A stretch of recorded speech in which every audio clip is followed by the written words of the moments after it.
Bem, meus irmãos e irmãs, estamos reunidos mais uma vez no meu canal do YouTube, Hora do Macabeus. Sejam todos bem-vindos. E esse é o canal católico que mais fala a respeito do Apocalipse.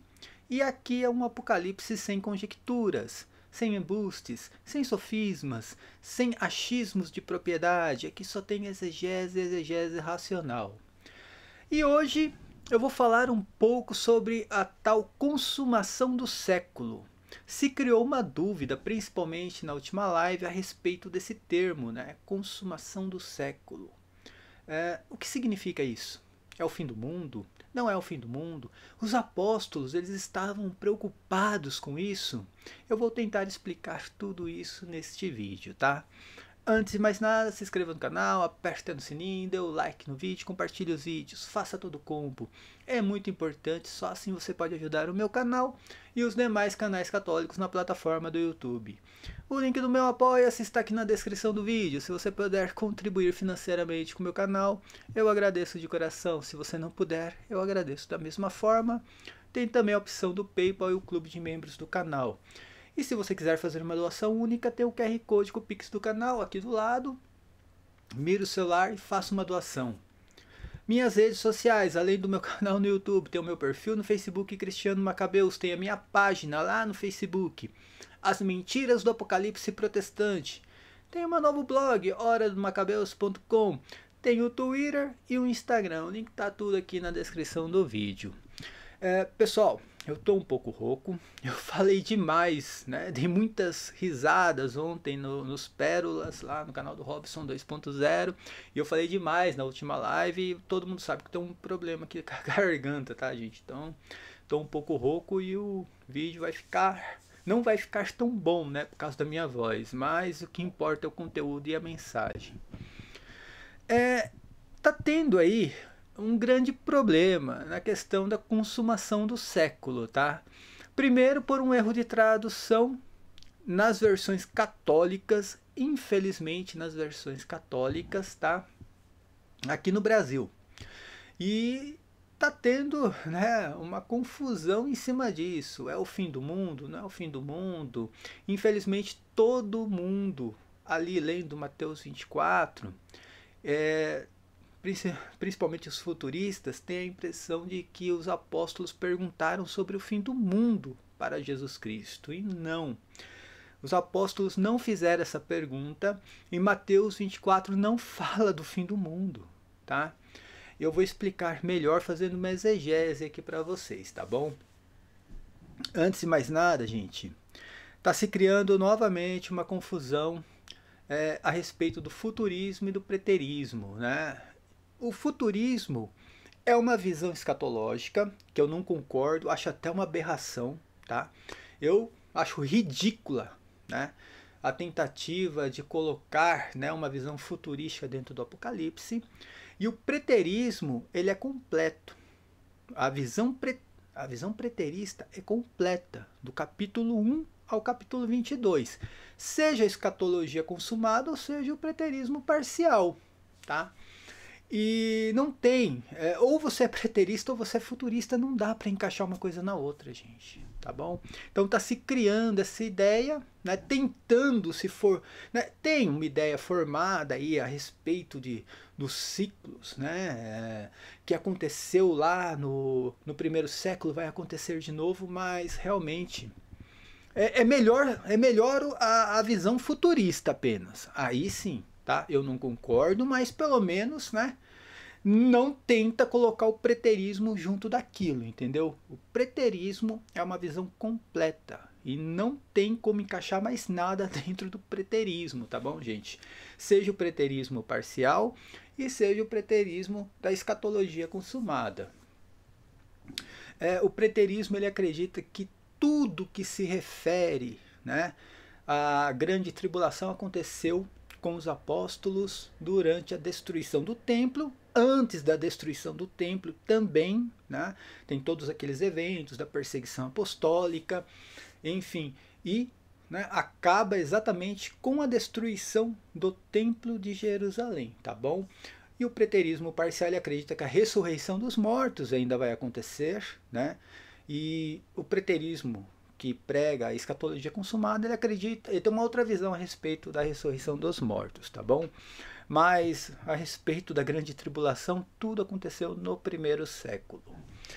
E então entra a questão da consumação do século. Por que eu estou falando sobre isso? Muitos católicos são levados a crer que consumação do século se refere ao fim do mundo, no literal. Então a gente tem que esperar ainda a consumação do século. E não, a consumação do século não se refere ao fim do mundo no literal, tá? Deixa eu só consertar aqui a câmera. Não se refere ao fim do mundo no literal, tá bom? Eu vou explicar o porquê e usando Mateus 24. Por que Mateus 24? Porque Mateus 24 é o único texto escatológico dentro dos evangelhos que leva o católico a acreditar nesse fim de mundo, tá? No literal, infelizmente. Deixa eu mudar de cena. E para quem não sabe, eu consegui, olha só, gente, eu consegui uma coisa que eu não esperava. Eu consegui colocar o PDF de novo aqui no programa do OBS. Eu não estava conseguindo, é um problema de configuração, né? Mas graças a Deus eu já consegui colocar o PDF de novo aqui. Vamos começar, vamos começar aqui com o texto proposto, tá? O texto é Mateus 24, versículo 3. Logo depois que Jesus Cristo sai do templo, ali com os discípulos, tem um diálogo ali entre os discípulos e Jesus Cristo. E o texto diz assim: indo ele assentar-se no Monte das Oliveiras, chegaram-se os discípulos e, estando a sós com ele, perguntaram-lhe: quando acontecerá isto? Jesus Cristo falou sobre o templo de Jerusalém, falando que não iria ficar pedra sobre pedra. Ali tudo iria ser destruído, tá bom? E aí os apóstolos perguntam: quando acontecerá isto? E também eles perguntam: e qual será o sinal da tua volta e do fim do mundo? Esse fim do mundo aqui pode riscar. Na Ave Maria, na versão da CNBB, pode riscar, tá? Não é fim do mundo, é o fim daquela era. O termo grego usado ali para fim do mundo, o termo grego significa era ou século também, tá? Século. E teu significado, o termo se chama aionos, tá? Ou aion, dependendo ali do contexto. Presta atenção, gente, que a Vulgata Latina, eu vou colocar primeiro aqui a Vulgata Latina, eu já mostro uma coisa importante para vocês. A Vulgata Latina tá aqui, olha. Ela fala sobre a consumação do século, tá vendo aqui, ó?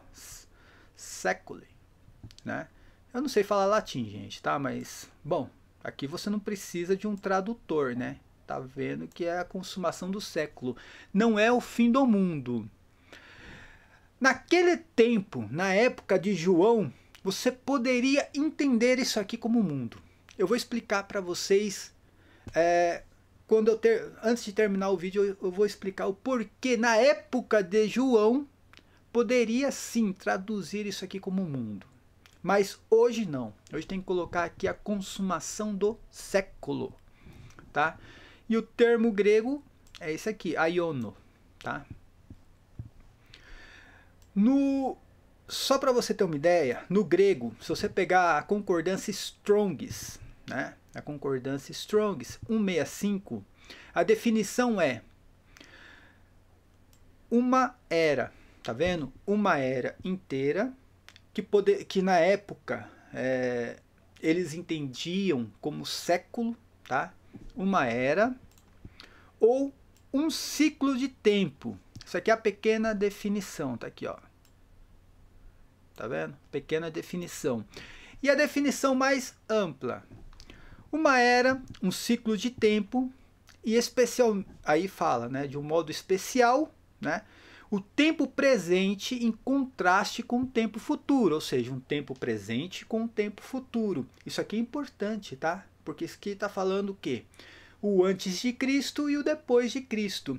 E também está colocando aqui uma série de tempos até o infinito, ou seja, vários séculos, mas não são todos os séculos dentro de uma era, e sim várias eras, entendeu? Você contando, igual geração, o termo, né, grego para geração também fala de um ciclo de tempo, que é uma geração, e várias gerações, mas contando separadamente, tá? Até o infinito, várias gerações. Não é uma geração inteira com várias gerações, não, são várias gerações separadas, tá bom?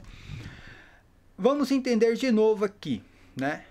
Prestem atenção que aqui não tem nada de fim do mundo, no sentido, né? No sentido literal, na semântica do que a gente conhece aqui, tá? O mundo, no português, no dicionário Aurélio, não tem nada a ver com isso aqui, tá bom? Então seria o versículo, tá? Correto seria: e qual será o sinal da sua volta e da consumação do século? Ou o fim desta era.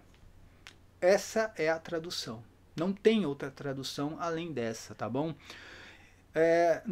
Nos próximos vídeos eu irei trazer aqui várias versões no inglês mostrando que o termo é age, que significa era e não, né, mundo, tá bom? Então a gente tem aqui a definição no grego. No latim, né, séculi significa século ou geração. Olha, século ou geração, já está falando ciclo de tempo, né? Tá aqui, ó, no latim também significa isso. Ah, mas como a gente pode entender, né? Qual é o século aqui proposto? Qual é essa era?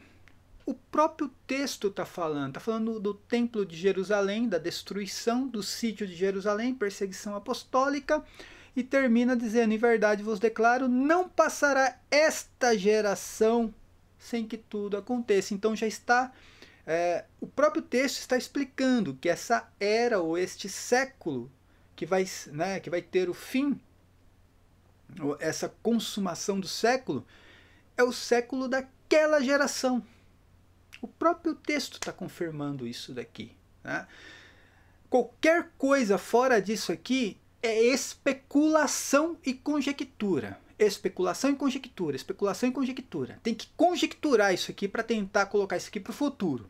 É muito claro o texto. Está falando da destruição do Templo de Jerusalém, tá? Então aqui não é fim de mundo, tá, gente? Entenda você, os apóstolos, eles estavam cagando para o fim do mundo. Você acha que tinha algum apóstolo preocupado com o fim do mundo, gente? Sério, você acha que ele estava preocupado se o planeta iria explodir? Hã? Claro que não, os apóstolos estavam preocupados com a igreja, com a perseguição judaica, o fim do judaísmo, eles estavam preocupados com isso. Tá? Isso não tá... Cara, você acha que o apóstolo estava preocupado se o mundo iria desaparecer? Isso não entra no escopo da religião cristã. Meu Deus do céu, eu acho tão impressionante hoje você ver católico pregando que está preocupado com o fim do mundo, tentando encontrar uma resposta dentro do Apocalipse daquilo que vai acontecer. Meu Deus do céu, é impressionante isso daí.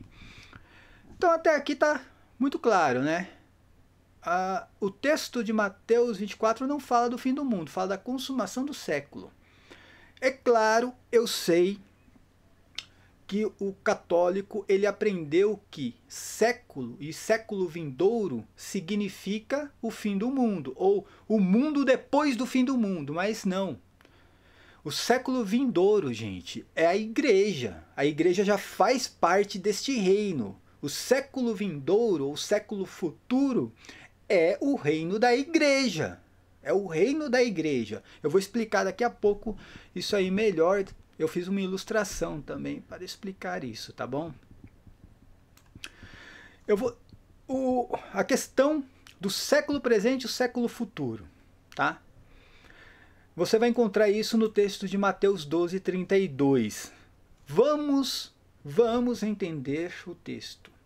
Jesus Cristo estava censurando os fariseus, a elite religiosa na época, que estava afirmando que ele era príncipe dos demônios, porque viu ele expulsando um demônio, né? E Jesus diz assim, ó: todo que tiver falado contra o Filho do Homem será perdoado.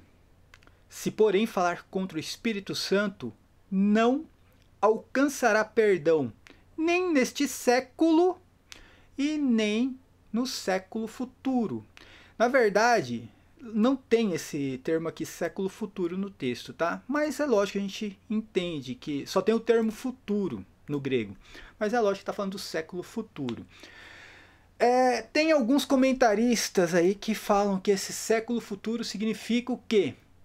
O mundo depois do fim do mundo, depois da ressurreição dos mortos. É claro que não, gente, pelo amor de Deus.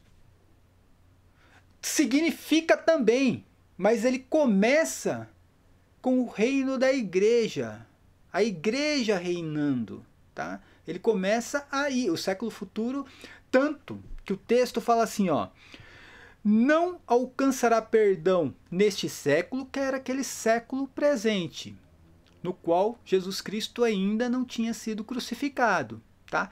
E também não alcançará no século futuro, ou seja, depois da ressurreição dos mortos, tem perdão dos pecados? Não tem. Então é um século onde vai existir perdão dos pecados. Esse século futuro é um período de tempo, que templo? Depois é que eu vou ter que falar do templo de Jerusalém, gente. Mas é um ciclo de tempo, né? Ou uma era no qual vai existir também o perdão dos pecados, tá? Só que a blasfêmia não, contra o Espírito Santo, nem naquele século ali presente, tá? E nem nesse século futuro. Agora vamos entender, ó. Então nós temos aqui o século presente, tá? Aquele que Jesus estava vivendo naquele momento, e tem esse século futuro, que tem uns futuristas aí pregando que é depois da ressurreição dos mortos, depois do arrebatamento. Agora eu não sei quem vai perdoar pecados depois da ressurreição dos mortos, né? Mas vamos continuar aqui. Prestem atenção que nós estamos vendo o quê? Século presente e século futuro, certo? O que fala Hebreus? O livro de Hebreus é fantástico para entender, né, o que representou a destruição de Jerusalém, o fim do judaísmo. Ele fala exatamente no capítulo 8, versículo 13: se Deus fala de uma nova aliança, é que ele declara antiquada a precedente. Ora, o que é antiquado e envelhecido está certamente fadado a desaparecer. É o que eu falo. A antiga aliança desapareceu. Então, o autor está mostrando aqui o quê? Duas alianças. Uma queria desaparecer e a outra queria tomar o lugar daquela que desapareceu. O que nós temos aqui então? O século presente e o século futuro. Acho que já está dando para entender o que eu estou falando, né, gente? Mas eu gosto de provar isso na exegese, tá?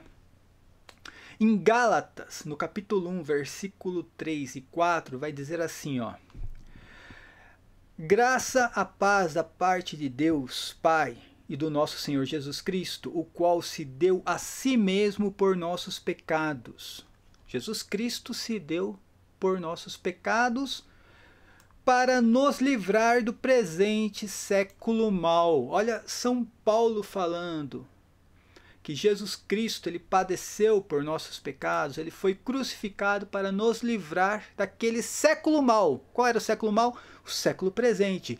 Se os apóstolos se livraram daquele século mau, é que eles estavam entrando no quê? No século futuro. E já era a ressurreição dos mortos? Claro que não. São Paulo, e ele vai falar que aquele século que, né, eles estavam se livrando era o século mau, e ele vai falar dos séculos dos séculos. Ele vai falar assim, olha, ao rei, 1 Timóteo, capítulo 1, versículo 17, ao rei do século ó, ao Rei do século, Deus único, invisível e imortal, honra e glória pelos séculos dos séculos. Ou seja, ele está falando que depois daquele século mau, iria ter o quê? Séculos e séculos ainda, antes do fim do mundo, gente. Então, aquele século presente foi consumado. Estava vindo o século futuro com vários séculos. Ainda iria existir vários tempos, tá? E para completar tudo isso que eu estou falando, para você que ainda está duvidando que a consumação do século foi lá no primeiro século, né? Essa foi a consumação do século, ou a consumação da era, né? Esse termo age pode ser traduzido como século ou como era. Poderia ser traduzido como mundo na época. Eu vou explicar o porquê. Hebreus capítulo 9, versículo 24, né, do versículo 24 ao 28. Porque Cristo não entrou no santuário feito por mãos, né? Figura do verdadeiro. Porém, no mesmo céu, para agora comparecer por nós perante a face de Deus, nem também para si mesmo se oferecer muitas vezes como, né, o sumo sacerdote, cada ano entra no santuário com sangue alheio. De outra maneira, necessário lhe fora padecer muitas vezes, desde a fundação do mundo. Mas agora, ele está falando agora, só que não agora hoje, agora na época dele, tá? Mas agora, na consumação dos séculos, tá aqui, olha. Foi consumido tudo aquilo, certo? Na consumação dos séculos, uma vez se manifestou para aniquilar o pecado pelo sacrifício de si mesmo. Ou seja, Jesus Cristo se entregou em sua paixão na consumação do século. Ou seja, daquela época, primeiro século, ali foi a consumação do século. Tá vendo aqui? Vou falar, é o autor de Hebreus, gente, não é o Cris Macabeus falando. Mas agora, na consumação dos séculos, uma vez se manifestou para aniquilar o pecado pelo sacrifício de si mesmo. Tá? Quando Jesus Cristo estava falando aqui, né, sobre a destruição do templo, qual foi a pergunta, né, dos apóstolos? Quando vai acontecer isso? A tua volta é a consumação do século, ou seja, o término de tudo aquilo que eles viam. Por isso eu falei, pode ser traduzido como mundo? Pode, tá? Mas, para quem tem entendimento, poderia ser traduzido como mundo na época de João, porque eles tinham entendimento do que era mundo na época. Para eles, para os apóstolos, era o fim daquele mundo, daquilo que eles viviam, tá? Que era o judaísmo. Estava nascendo um outro mundo, que era o cristianismo. Então pode ser traduzido como mundo? Pode, mas para quem tem entendimento. Para quem é refém do tradutor, não. Tá lascado. O cara vai achar mesmo que é o fim do mundo, né? Esses dias eu estava escutando a Evangelizar é Preciso e tocaram uma música do Roberto Carlos. Eu gosto muito do Roberto Carlos, né? E tava falando sobre Apocalipse, fim do mundo. Olha que loucura, gente. Até na música, eu nem lembrava mais dessa música do Roberto Carlos. E tava lá, Apocalipse, fim do mundo, né? Ele cantando, sabe? Porque foi isso que ele aprendeu. Ele aprendeu dessa maneira, né? Infelizmente, é isso que ele escutou a vida inteira. E tá errado, tá errado. A igreja precisa rever várias coisas dentro do Apocalipse, porque largou nas mãos dos protestantes, fizeram uma bagunça e a igreja acabou comprando essa bagunça. Então tá aqui, olha, a consumação dos séculos acontece no primeiro século. Mas cristiano, né? Cris Macabeus, aí tá falando que foi a crucificação de Cristo, a consumação dos séculos e a destruição do templo de Jerusalém. Gente, são eventos. São eventos. Eu vou explicar melhor com a ilustração que eu fiz, tá? E só para garantir que a consumação do século ou dos séculos, tá? Entenda que São Paulo, ele se referia muito aos tempos anteriores, tá? Aos séculos antes da vinda de Cristo. Por isso que ele fala no plural e não no singular, tá bom? Mas é a mesma coisa, a consumação dos séculos né? São todos os tempos, ou a consumação do século, que era aquilo que eles estavam vivendo naquele momento, significa o Antigo Testamento e a religião judaica. Simplesmente isso. E São Paulo, lá em Gálatas, no capítulo 4, versículos do 4 ao 5, né, para garantir que foi a consumação do século, São Paulo diz assim, ó, mas quando veio a plenitude dos tempos, ou seja, gente, plenitude é algo completo, é pleno. Quando São Jerônimo traduziu, né, aquele texto de São Lucas, onde o anjo, né, diz a Virgem Maria, né, cheia de graça, ele fala gratia plena. Então, porque pleno que significa o quê? Completo. Então tá aqui, ó, na plenitude dos tempos, por isso que foi a consumação dos séculos. Cristo, ele veio na plenitude dos tempos. Gente, vocês não têm ideia, que aquele século foi o século mais importante da história da humanidade. Existe um antes e um depois daquilo, gente. E aí tem gente esperando, sabe, o anticristo, a besta. E aí pega um livro não sei da onde lá, que estava no index, né, de livros proibidos para leitura. Né? O outro que recebeu um imprimatur de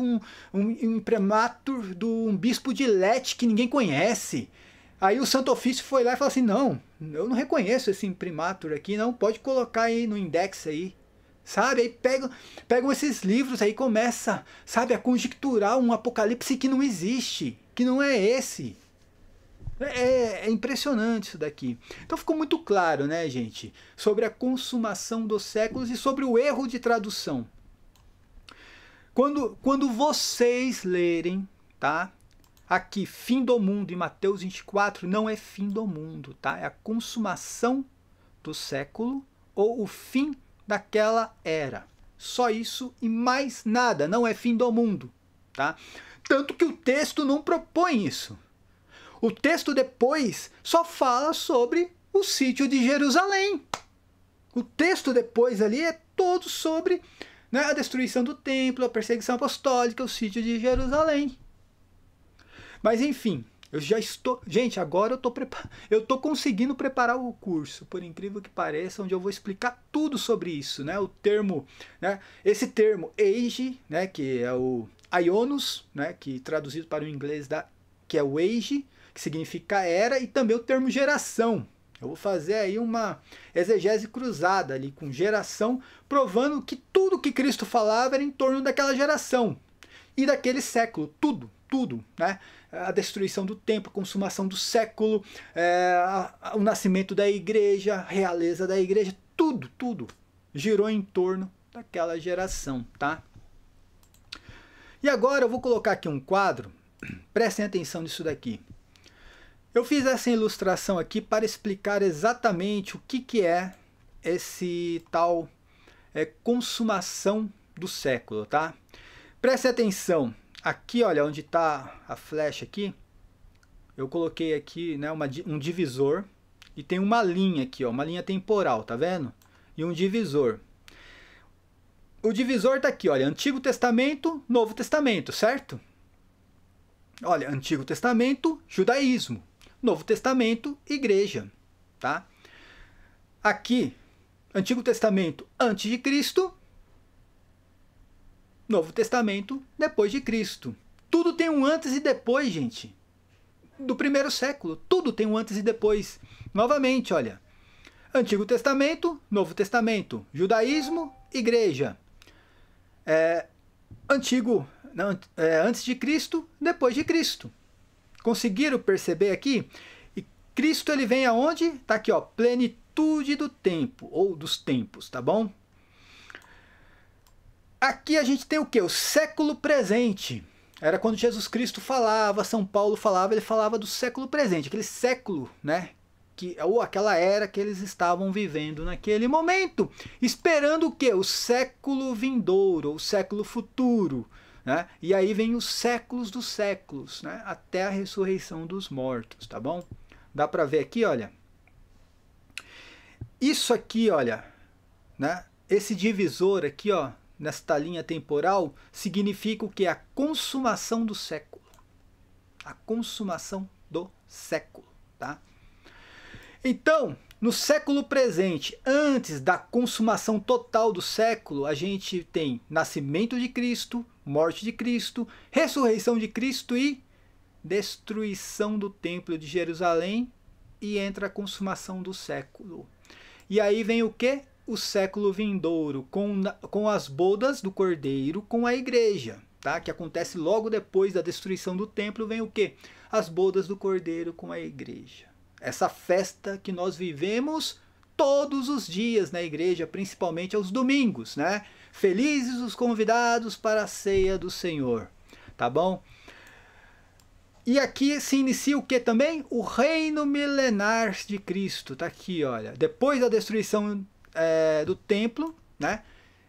Quando Cristo, a ira do Cordeiro, significa ali a ira do Cordeiro, é a grande tribulação, ele varre aquela religiosidade judaica, acaba com o templo, o sacrifício, tudo o Antigo Testamento acaba ali, entra o que? O reino da igreja, né? Quem não acredita que a igreja reina, né, você tem realmente algum problema cognitivo. A igreja reina.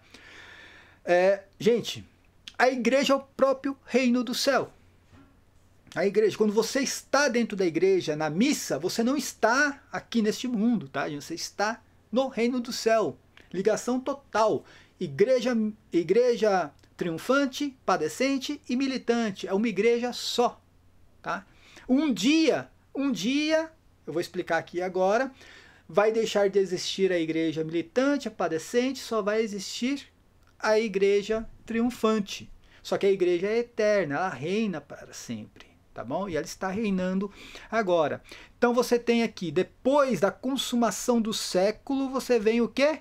As bodas, né? Quando Cristo, né, praticamente ali, né, recebe a igreja como a sua esposa, tá bom? Ou como a sua noiva. E entra nas bodas do Cordeiro. E é o que a gente vai viver, essas bodas do Cordeiro, até a ressurreição dos mortos, tá? A ressurreição dos mortos está dentro do escopo aqui da consumação do século e do século vindouro. A ressurreição dos mortos não é o século vindouro, ele está dentro do escopo do século vindouro. O século vindouro ele começa a partir da destruição do templo e das bodas do Cordeiro, tá? Este é o tempo do reino milenar, aquele ato de tempo, né, que eu explico sempre. Não tem reino milenar aqui na Terra. É apenas o hiato de tempo, da grande tribulação até a ressurreição dos mortos. Não tem nada ali, gente. São João não revelou nada dentro desse ato de tempo. Quem vai revelar alguma coisa são nossos santos, santas, doutores, né? Enfim, padres da igreja, que eles revelam as coisas que vão acontecer dentro do seu tempo. A igreja continua sendo igreja. Não precisa São João, no Apocalipse, profetizar ou revelar alguma coisa para o nosso tempo. A igreja é viva, ela tem seus santos e santas também revelando o que vai acontecer, né? E tem Virgem Maria, né? Tem o segredo de Fátima, tem lá a Virgem Maria aparecendo para, né, Santa Bernadette, em Lourdes. Então, a gente continua tendo pessoas santas recebendo revelações, tá? O período do reino milenar é o período que a igreja vai levar o evangelho. O evangelho, sim, sabe? Vai levar o evangelho para todo o mundo. E então vai acontecer o quê? Aí a ressurreição dos mortos. Entenda, tudo isso aqui, olha, as bodas, a realeza da igreja, levar o evangelho, ressurreição dos mortos, está dentro do escopo aqui, ó, do século vindouro. Nós já estamos nesse século vindouro. Era o que os apóstolos esperavam, o século vindouro, né? Qual era o século vindouro? Né? A realeza da igreja, a igreja tomando lugar do que era aquela religiosidade antiga, né, do judaísmo, a igreja tomando lugar, né, do judaísmo. Você acha que a igreja não tomou lugar do judaísmo? Em 40 anos a igreja fez o que o judaísmo não conseguiu fazer em 400 anos.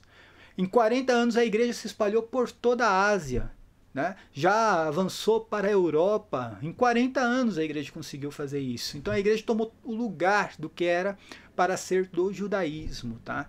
Por isso que foi a consumação do século na plenitude do tempo. Então a gente tem no Antigo Testamento os séculos anteriores, que era o século presente ali na época de Paulo, que Paulo falava é o século mau, e São Paulo esperava o século vindouro, assim como os apóstolos, assim como Jesus Cristo pregou, tá? O século vindouro é o século da igreja, é o tempo da igreja. E esse século vindouro, a era futura, São Paulo sempre tratou como séculos dos séculos, ou seja, são vários séculos aqui a gente, né, prestando culto a Jesus Cristo, recebendo a Eucaristia, participando da ceia do Senhor. Depois da ressurreição dos mortos vem o que? O juízo. E o juízo, aí acaba a igreja militante, a igreja padecente, e nós vamos apenas ter a igreja triunfante. A igreja triunfante já triunfa hoje, ela já tem o seu reino, tá? Só que hoje ela está ligada à igreja militante e à igreja padecente. Um dia vai desaparecer a padecente e a militante, e todo mundo vai viver apenas na triunfante. Então, o século vindouro já existe, tá, gente? Eu acho que deu para entender aqui através desse quadro aqui que eu coloquei, né? Essa aqui é o divisor, olha, do Novo e Antigo Testamento. E é tão importante que as pessoas não entenderam, as pessoas, né, elas usam aí antes de Cristo e depois de Cristo, e não entenderam o que é o século, né? O século anterior, né, ou o século presente na época de Cristo, e o século vindouro.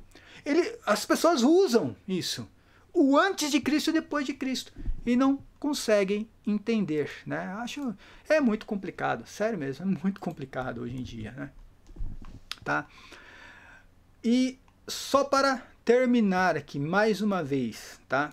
Preste atenção que usam muito esse texto aqui para dizer que o século vindouro, né, o século futuro, depois da consumação do século, seria apenas o reino dos céus depois da ressurreição dos mortos. Não, tá? O texto ele fala sobre perdão dos pecados, e ele fala que só o ato, né, da blasfêmia não iria ter perdão nem naquele século presente, onde Jesus perdoava os pecados, e nem no século futuro iria ter perdão. Porque ele fala que a blasfêmia não iria ter perdão nem naquele século presente que ele vivia, e nem no século futuro que iria vir. Porque durante esse século futuro, né, iria ter perdão dos pecados. E quem recebeu o poder para perdoar os pecados? A igreja. Ela recebeu o poder para continuar a missão de perdoar os pecados. Jesus Cristo deu esse poder e deu a missão da igreja continuar perdoando os pecados. Apenas a blasfêmia contra o Espírito Santo a igreja não iria poder perdoar, assim como ele mesmo diz, nesse século aqui também não. Blasfêmia contra o Espírito Santo não tem perdão, tá? Pessoal, se vocês não entenderam, eu estou preparado, agora sim, tá? Eu consegui concluir o curso. Eu estou preparando o curso só sobre isso aqui. Consumação do século.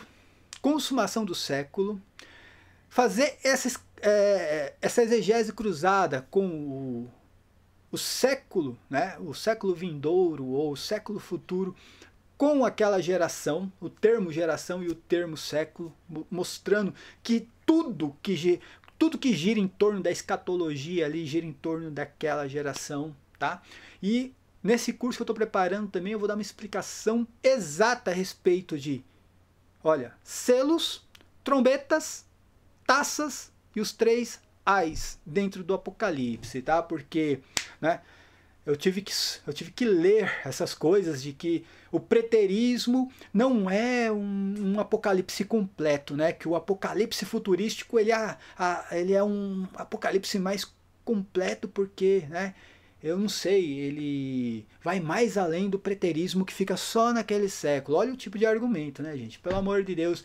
E aí eu tive que ler também que o preterismo não tem uma explicação para trombetas, selos, os ais, né?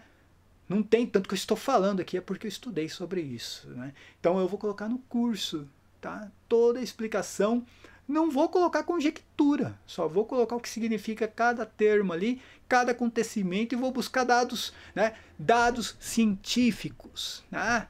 Vou usar o método histórico crítico para colocar ali o que aconteceu na história, provando que o que foi revelado já aconteceu, e eu não vou conjecturar, não. Quando São João disse que iria escrever as coisas que iriam acontecer em breve, quando São João diz que o tempo estava próximo, quando Jesus Cristo dizia que tudo iria acontecer naquela geração, não vou conjecturar. Eu vou colocar o que significa cada termo, tá bom? Então, minha gente, eu acho que não ficou complicado. Acho que deu para entender o que significa consumação do século, né? Não tem nada a ver com o fim do mundo. E você que é católico, seja como os apóstolos. Os apóstolos, eles não se preocupavam com o fim de mundo nesse sentido literal. Que o mundo vai desaparecer, explodir, sei lá, qualquer coisa. Vamos explodir o mundo aqui, ó. Deixa eu explodir o mundo, ó. Aqui, ó. Pronto, ó. Vou explodir o mundo. Explodiu o mundo! Pronto, futurista. Tá bom assim, ó. Vai pegar fogo, quer ver, ó? Vai pegar fogo no mundo. Pronto, pegou fogo no mundo. Agora tá contente? Tá contente? Hã? Você acha que os apóstolos estavam preocupados com isso? Claro que não. Os apóstolos estavam preocupados com a igreja. Que aquilo era o novo mundo para eles. A igreja. Tá? E a igreja só iria tomar mesmo, né, lugar naquilo que ela deveria tomar com o fim do judaísmo, o fim daquela era, o fim do templo, daquele culto antigo. Tá? O fim da antiga aliança. Acho impressionante como a pessoa, né, ela passa horas lendo os evangelhos, horas lendo as cartas de Paulo, horas lendo, né, as cartas católicas, aí pega o livro de Hebreus, que é fantástico para esse entendimento que eu estou colocando aqui, leia o Apocalipse e não entende nada. Aí vai tentar entender, talvez, com um livro que a igreja proibiu. É impressionante, meu, sério mesmo. Católico também, cara, às vezes tem que ser estudado, meu, sério. Né? Vem lá o penitente lá com um livro condenado, como a segunda versão de La Salette, falando que né, que o anticristo vai nascer de uma freira católica. Olha só, gente. E que a igreja católica vai ser a grande meretriz, só que é uma igreja católica falsa.